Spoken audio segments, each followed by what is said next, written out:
নতুন কৃষি আইনে সুফল পাবেন ছোট ও প্রান্তিক কৃষকরা। নতুন আইনের ফলে কৃষিতে বিনিয়োগ বাড়বে। ফের কৃষি আইনের পক্ষে জোরালো সওয়াল প্রধানমন্ত্রী নরেন্দ্র মোদীর। কৃষি আইন প্রত্যাহারের দাবিতে বিক্ষোভরত কৃষকদের আন্দোলন অব্যাহত। প্রত্যাহার নয় আইন, এখনো অনড় কেন্দ্র। বেসরকারি বিনিয়োগেই হবে কৃষির উন্নতি।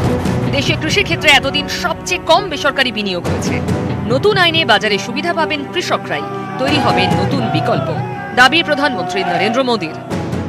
एग्रीकल्चर सेक्टर और उससे जुड़े अन्य क्षेत्रों, चाहे वो एग्रीकल्चर इंफ्रास्ट्रक्चर हो, फूड प्रोसेसिंग हो, स्टोरेज हो, कोल्ड चेन हो, इनके बीच पहले हमने ही ऐसी दीवारें देखी हैं। अब ये सभी दीवारें हटाई जा रही हैं। শনিবার বণিক সভা ফিকির ভাষণেও প্রধানমন্ত্রী নরেন্দ্র মোদী টেনে আনলেন কৃষি আইন প্রসঙ্গ। কৃষকদের প্রতি স্পষ্ট বার্তা দিয়ে প্রধানমন্ত্রী বলেন, পুরনো ধ্যান ধারণা ঝেড়ে ফেলে আত্মনির্ভর ভারত করার লক্ষ্যে কৃষিতে সংস্কার আনতেই হবে। কৃষি আইন কৃষকদের কাছে নতুন দিক উন্মোচন করবে, পৌঁছে দেবে নতুন প্রযুক্তি ও বাজার। किसानों को नए बाजार मिलेंगे, नए विकल्प मिलेंगे, उन्हें टेक्नोलॉजी का ज्यादा लाभ मिलेगा। देश का कोल्ड स्टोरेज इंफ्रास्ट्रक्चर आधुनिक होगा। इन सब से कृषि क्षेत्र में ज्यादा निवेश होगा। কৃষক বিদ্রোহ প্রশমন করার জন্য প্রথম থেকেই তৎপর মোদী সরকার। কৃষকদের কৃষি আইন বোঝাতে দেশ জুড়ে চলছে একাধিক কর্মসূচি। কৃষকদের নতুন আইন বোঝাতে সারা দেশে 1.5 লাখের উপর প্রশিক্ষণ শিবির হবে। দেশের 92 লাখ কৃষককে কৃষি আইন সম্বন্ধে শিক্ষিত করা হবে। 2.3 কোটি কৃষকের মোবাইল ফোনে নিয়মিত কৃষি আইন বিষয়ক SMS পাঠানো হবে। RSS এর কৃষক সংগঠন ভারতীয় কিষাণ সংঘ দেশের বিভিন্ন ব্লকে প্রচার চালাবে। অন্নদাতাদের আশ্বস্ত করতে এবার আসরে খোদ নরেন্দ্র মোদী। নতুন আইন দালাল রাজের অবসান ঘটাবে। বেসরকারি বিনিয়োগের ফলে সর্বোচ্চ মূল্য পাবেন আখেরে প্রান্তিক কৃষকরাই। আসলে ফের একবার সে কথাই মনে করিয়ে দিলেন প্রধানমন্ত্রী। নিউজ 18 বাংলা। দিনভর কৃষক বিক্ষোভে উত্তাল রাজধানী। আন্দোলনকে হাইজ্যাক করছে মাওবাদীরা। দাবি পীযূষ গোয়েলের। কৃষকদের কাছে ক্ষমা চান মন্ত্রী, পাল্টা বিরোধীরা।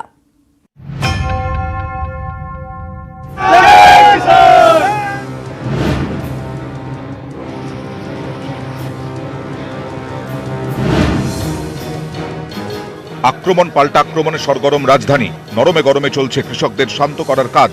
পাশাপাশি আন্দোলনকে কটাক্ষ করতেও ছাড়ছেন না বিজেপি নেতারা। কেন্দ্রীয় খাদ্যমন্ত্রী পীযূষ গোয়েল টুইট করে বলেন, কৃষক বিক্ষোভ আর কৃষকদের বিক্ষোভে নেই। বামপন্থী ও মাওবাদীরা এর মধ্যে ঢুকে পড়েছে। বিগত দুদিনে কৃষক আন্দোলন থেকে রাষ্ট্রদ্রোহিতার অভিযোগে জেলবন্দীদের মুক্তির দাবিও তোলা হচ্ছে। পাল্টা আক্রমণ বামেদের। ये झूठ फैलाना आरएसएस का फिलॉसफी है। हिटलर का जो प्रचार सचिव था गोएबल्स, वो क्या बोलता था? झूठ बोलो, 100% झूठ बोलो, और उसके बाद वो झूठ बार बार बोलो, तो लोग थोड़ा सा भी विश्वास करेगा तो झूठी विश्वास करेगा। 500 किसान ऑर्गेनाइजेशन आज तक 70 साल के इतिहास में कभी एक साथ हुआ? तो सब बेवकूफ है क्या? কেন্দ্রকে আক্রমণ করে রাহুল গান্ধীর টুইট। আর কত প্রাণ গেলে কৃষি আইন বাতিলের পথে হাঁটবে কেন্দ্র? কেন্দ্রীয় গোয়েন্দা দপ্তর থেকে পাঠানো রিপোর্ট অনুযায়ী কৃষক আন্দোলন হাইজ্যাক করেছে বহিরাগত শক্তি। কৃষকদের ঢাল করে হিংসা ছড়াতে পারে মাওবাদীরা।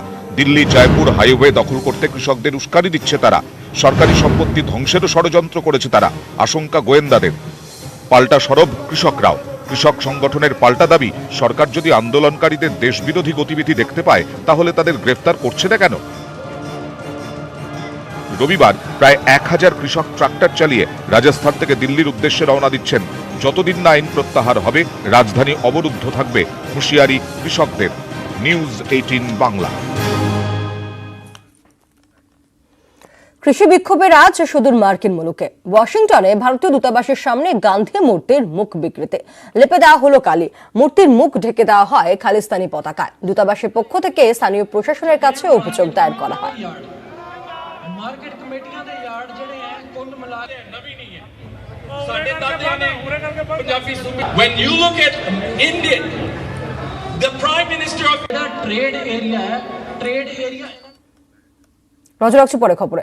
14 ডিসেম্বর থেকে 4 দিনের উত্তরবঙ্গ সফরে মমতা বন্দ্যোপাধ্যায়। জলপাইগুড়ি ও কোচবিহারে দুটি কর্মী সভা তৃণমূল সুপ্রিমোর।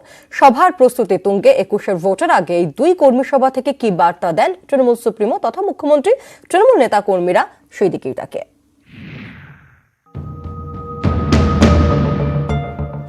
15 ডিসেম্বর জলপাইগুড়ি কর্মী সভা থেকে উত্তরবঙ্গে নির্বাচনী প্রচার শুরু করছেন মমতা বন্দ্যোপাধ্যায়। জলপাইগুড়ির এবিপিসি ময়দানে তৃণমূল নেত্রীর কর্মী সভা। প্রায় 1 বছর পর জলপাইগুড়িতে মুখ্যমন্ত্রী। শহরে সাজো সাজো রব। জনসভায় যোগ দিতে 14 ডিসেম্বর জলপাইগুড়িতে পৌঁছবেন মমতা বন্দ্যোপাধ্যায়। জলপাইগুড়ির এবিপিসি ময়দান এবং জলপাইগুড়ি পুলিশ লাইনে তার জন্য হেলিপ্যাডের ব্যবস্থা করা হচ্ছে। 14 তারিখ পূর্ত দফতরের বাংলোয় থাকবেন তৃণমূল নেত্রী। সূত্রের খবর, সেখানে দলীয় নেতাদের সঙ্গে বৈঠক করবেন। পুলিশ প্রশাসনের সঙ্গেও কথা বলতে পারেন। 15 ডিসেম্বর জলপাইগুড়ির এবিপিসি ময়দানে মমতা বন্দ্যোপাধ্যায়ের কর্মী সভা। জলপাইগুড়ি ও কোচবিহার জেলা থেকে লক্ষাধিক কর্মী সভায় আসবেন বলে আশাবাদী তৃণমূল নেতৃত্ব। বর্তমানে কর্মী সভার মঞ্চ বাঁধার কাজ চলছে। নিরাপত্তা ব্যবস্থার খতিয়ে দেখছে প্রশাসন। শহরের যানজট এড়াতে 3-4টে বিকল্প রাস্তার ভাবনা পুলিশের। 16 ডিসেম্বর কোচবিহারে রাসমেলার ময়দানে মুখ্যমন্ত্রীর কর্মী সভা। কোচবিহার দক্ষিণ বিধানসভা কেন্দ্রের অন্তর্গত এই ময়দান, যে বিধানসভা কেন্দ্রের বিধায়ক মিহির গোস্বামী, যিনি ইতিমধ্যেই তৃণমূল ছেড়ে বিজেপির হাত ধরেছেন। ফলে তৃণমূল সুপ্রিমোর এই সভাকে কেন্দ্র করে দলীয় কর্মীদের মধ্যে তুঙ্গে উত্তেজনা। আমরা সেদিন লক্ষাধিক মানুষকে এই কর্মসূচিতে হাজির করতে পারি, তার সমস্ত রকম প্রস্তুতি এবং চেষ্টা চলছে। 15 ডিসেম্বর কোচবিহারে পৌঁছবেন মুখ্যমন্ত্রী। রাতে থাকবেন সার্কিট হাউসে। 16 ডিসেম্বর রাসমেলা ময়দানে হবে মমতা বন্দ্যোপাধ্যায়ের কর্মী সভা। কোচবিহার শহরের পুলিশ লাইন, মাঠ ও রাসমেলা ময়দানের সার্কাসের মাঠে হচ্ছে হেলিপ্যাড গ্রাউন্ড। 3টি মঞ্চ তৈরি হচ্ছে। মাঝের মূল মঞ্চে থাকবেন মুখ্যমন্ত্রী। সভার প্রস্তুতি খতিয়ে দেখতে শনিবার রাসমেলা ময়দানে বৈঠক করেছেন পূর্ত দফতর ও প্রশাসনিক কর্তারা। বৈঠকে ছিলেন তৃণমূলের জেলা নেতৃত্ব। আমরা পুরো টিম ইতিমধ্যে নেমে পড়েছি। প্রচুর, প্রায় 2-2.5 হাজার গাড়ি সাধারণ সমর্থক দলের কর্মীরা আসবেন রাসমেলার মাঠে 16 তারিখ। তৃণমূলকে কটাক্ষ বিজেপির। যে মমতা ব্যানার্জিকে এমন ধাক্কা আমরা দিতে পেরেছি, মিহির বাবু এমন ধাক্কা দিয়েছে যে মমতা ব্যানার্জিকে স্বয়ং ওখানে ছুটে আসতে হচ্ছে ড্যামেজ কন্ট্রোলের জন্য। কোচবিহারে তৃণমূলের গোষ্ঠীকোন্দল তুঙ্গে। দলের জেলা সভাপতি পার্থপ্রতিম রায়ের সঙ্গে উত্তরবঙ্গ উন্নয়ন মন্ত্রী রবীন্দ্রনাথ ঘোষ শিবিরের দূরত্ব ক্রমশ বাড়ছে। এই গোষ্ঠীদ্বন্দ্ব মেটাতে কি টোটকা দেন দলনেত্রী, সেদিকে নজর রাজনৈতিক মহলের। জলপাইগুড়ি থেকে শান্তনু কর ও কোচবিহার থেকে প্রবীর কুণ্ডু, নিউজ 18 বাংলা। বারবার বেসুরো রাজীব বন্দ্যোপাধ্যায়। সামলাতে এবার আলোচনার বার্তা তৃণমূল কংগ্রেসের। কথা বলতে চায় দল। সূত্রে খবর, আলোচনায় রাজীব বন্দ্যোপাধ্যায়। 2-1 দিনের মধ্যেই হতে পারে বৈঠক। কিন্তু একই সঙ্গে চলছে আক্রমণও। নাম না করে রাজীব শুভেন্দুকে খোঁচা দিতে চাচ্ছেন না কাকুলি কল্যাণরা। ঠাকুর বলে গেছেন, যত মত তত পথ। যদি কোথাও মনে হয় মানুষের কাজ করার জন্য এই মতে অসুবিধা হচ্ছে, তাহলে অনেক পথ খোলা আছে। সেই পথ থেকে কেউ কাউকে সরাতে পারবে বলে আমি মনে করি না। এরপরই কার্যত নড়ে চড়ে বসে তৃণমূল কংগ্রেস। কারণ শুভেন্দু অভিজ্ঞতা খুব একটা ভালো নয়। 2বার আলোচনার পরও কাটেনি জট। এই অবস্থায় রাজীবের অভিমান ভাঙানো যে অত্যন্ত জরুরি, 21-এর আগে তা বেশ ভালোই বুঝতে পারছে ঘাসফুল শিবির। তাই তড়িঘড়ি আলোচনায় বসার বার্তা দিয়েছে নেতৃত্ব। সূত্রের খবর, তাতে রাজিও হয়েছেন রাজীব বন্দ্যোপাধ্যায়। কিন্তু একই সঙ্গে খোঁচা দিতেও ছাড়ছেন না নেতারা। ফেসবুকে বিস্ফোরক কল্যাণ বন্দ্যোপাধ্যায় লিখেছেন, কিছু মন্ত্রী উচ্চাকাঙ্ক্ষী আর লোভী। তারা হাতে সব ক্ষমতা চান। কিভাবে অন্যকে বিভ্রান্ত করা যায় তা তারা জানেন। এই তৃণমূল কংগ্রেসের একমাত্র সম্পদ আমাদের নেত্রী মমতা ব্যানার্জি। 2-1 জন ভুইফোন নেতা কোথায় কি বললো বা কি করলো তাতে কিছু এসে যায় না। 3 রকম লোক আছে। এক হচ্ছেন যারা ভয় পান, তারা পরের বার মনোনয়ন পাবেন না। 2, যারা ভয় পান তারা মনোনয়ন পেলে জিততে পারবেন না। আর 3য় রকম লোক, তারা মনে করেন যে এই একটা সুযোগ, নির্বাচনের আগে পার্টি কিছু করতে পারবে না, তাই দর কষাকষি করবে। তাৎপর্যপূর্ণ পোস্ট করেছেন কোচবিহারের তৃণমূল নেতা উদয়ন গুহ। নাম না করে খোঁচা রাজীবকে। পাল্টা কটাক্ষ করতে ছাড়েনি বিজেপি। এখন টিএমসির অনেক নেতাই এরকম দার্শনিক হয়ে যাবেন। এখন পাবলিক যখন খেপে যাচ্ছে তখন দার্শনিক কথাবার্তা বলতে হবে, কিন্তু পাবলিক কি ভুলে যাবে? পাবলিক কিন্তু খুব বাস্তববাদী, তারা পুরো হিসাব চাইবেন। দলে বিন্যাসে গুরুত্ব পাওয়া নিয়ে বেশ কিছুদিন ধরে ক্ষোভ প্রকাশ করে আসছিলেন রাজীব বন্দ্যোপাধ্যায়। তবে প্রতি ক্ষেত্রেই তিনি ব্যবহার করেছেন অরাজনৈতিক মঞ্চকে। মানুষ শুধু নিজেদের টুকু নিয়ে ভাবে, বাদ বাকি লোকেদেরও জন্য কিছু করতে হবে, এই জিনিসটা কেউ চিন্তা করে না। কলকাতা এবং হাওড়ায় পরপর পোস্টার, কখনো শ্যামবাজারে কখনো নবান্নের কাছে রাজীবের সমর্থনে পড়েছে পোস্টার, আবার পোস্টার। এবার রাজীব শুভেন্দু একসঙ্গে। রাজীবকে বোঝাতে কোন পথে হাঁটবে দলীয় নেতৃত্ব? নিউজ 18 বাংলা। টিম ভাঙতে নয়, এসেছি টিম বানাতে। চলতে চাই সকলকে পাশে নিয়ে।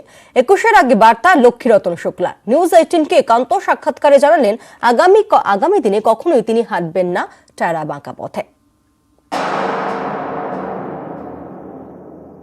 যারা যারা সিনিয়র নেতৃত্ব আছেন, অরূপদা আছেন, রাজীব ব্যানার্জি আছেন, প্রসূন ব্যানার্জি আছেন, বৈশালী আছে, জুটুদা আছেন, ব্রজদা আছেন, গুলশান মল্লিক আছেন, যারা যারা আছেন সবাই সাথে মিলে কাজ করছি। আমি আবার বললাম কি আমার এক্সট্রা অ্যাচিভমেন্ট কিছু নেই। আমি এখানে এসেছি টিম বানানোর জন্য এসেছি। আমি সবসময় বলেছি টিম ভাঙার জন্যে না আমি ছিলাম, না আমি আছি, আর না আমি থাকবো। এই যে চেয়ারে বসে আছি, এই চেয়ার একটু পরে ফাঁকা হয়ে যাবে, কিন্তু ওই মানুষ দেখছে কি কাকে চেয়ারে বসাতে হবে আর কাকে চেয়ারে বসাতে হবে না। সো পেশেন্স, ধৈর্য লাইফে সব থেকে বড় অস্ত্র আছে। আমার পথ সবসময় সোজা ছিল, ট্যাড়া বাঁকা পথে আমি কোনোদিন হাঁটিনি, আর আগামী দিনও আমি ট্যাড়া আর বাঁকা পথে না হাঁটবো, না কাউকে হাঁটতে দেবো।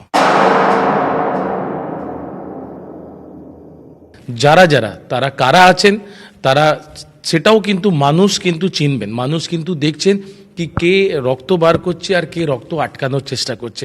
যারা রক্ত বার করছেন তারা কিন্তু মানুষের ভালোবাসা কিন্তু তারা পাবেন না।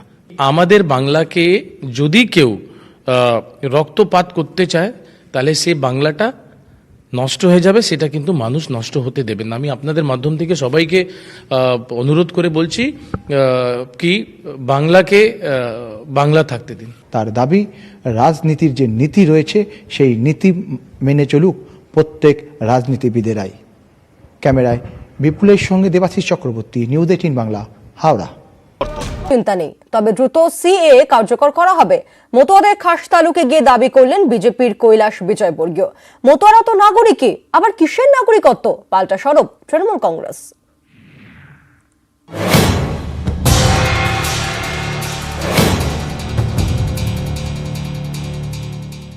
মোদী সরকারের নাগরিকত্ব সংশোধনী আইনের বিরোধিতায় প্রথম থেকেই সরব তৃণমূল। পাল্টা সুর চড়াচ্ছে বিজেপিও। এরই মাঝে শনিবার মতুয়াদের খাস তালুক উত্তর 24 পরগনার ঠাকুরনগরে রাজ্যের দায়িত্বপ্রাপ্ত বিজেপির কেন্দ্রীয় পর্যবেক্ষক কৈলাস বিজয়বর্গীয় বৈঠক করেন বনগাঁর বিজেপি সাংসদ শান্তনু ঠাকুরের সঙ্গে। ফের দাবি করেন এ রাজ্যে এনআরসি নিয়ে কোনো ভাবনা চিন্তা নেই, কিন্তু সিএএ হবেই, রাজ্য সরকার সহযোগিতা না করলেও।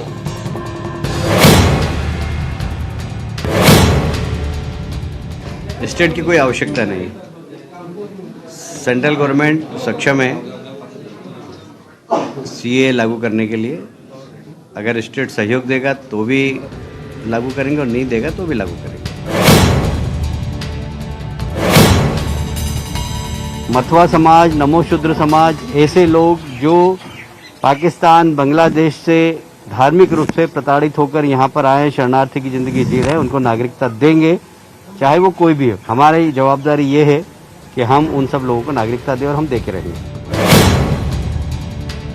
মতুয়ার তো নাগরিক আছে, তাদের নাগরিকত্ব দেবে না, আবার কি মতুয়াদের ফর্ম দেবে, ফর্ম দিয়ে বলবে এই নাগরিকত্বের ফর্ম। তার মানে সে স্বীকার করে নিল যে সে নাগরিক নয়। কেন? মতুয়ারা নাগরিক আছে, তারা ভোট দিচ্ছে, তারা রেশন কার্ড পেয়েছে, সবকিছু। বিলটা যে পাশ করলো সেই বিলটা আমাদের জন্য শর্ত বেঁধে দিল, তো সেই নিঃশর্ত হয়নি বলে আমরা আন্দোলনে নামছি।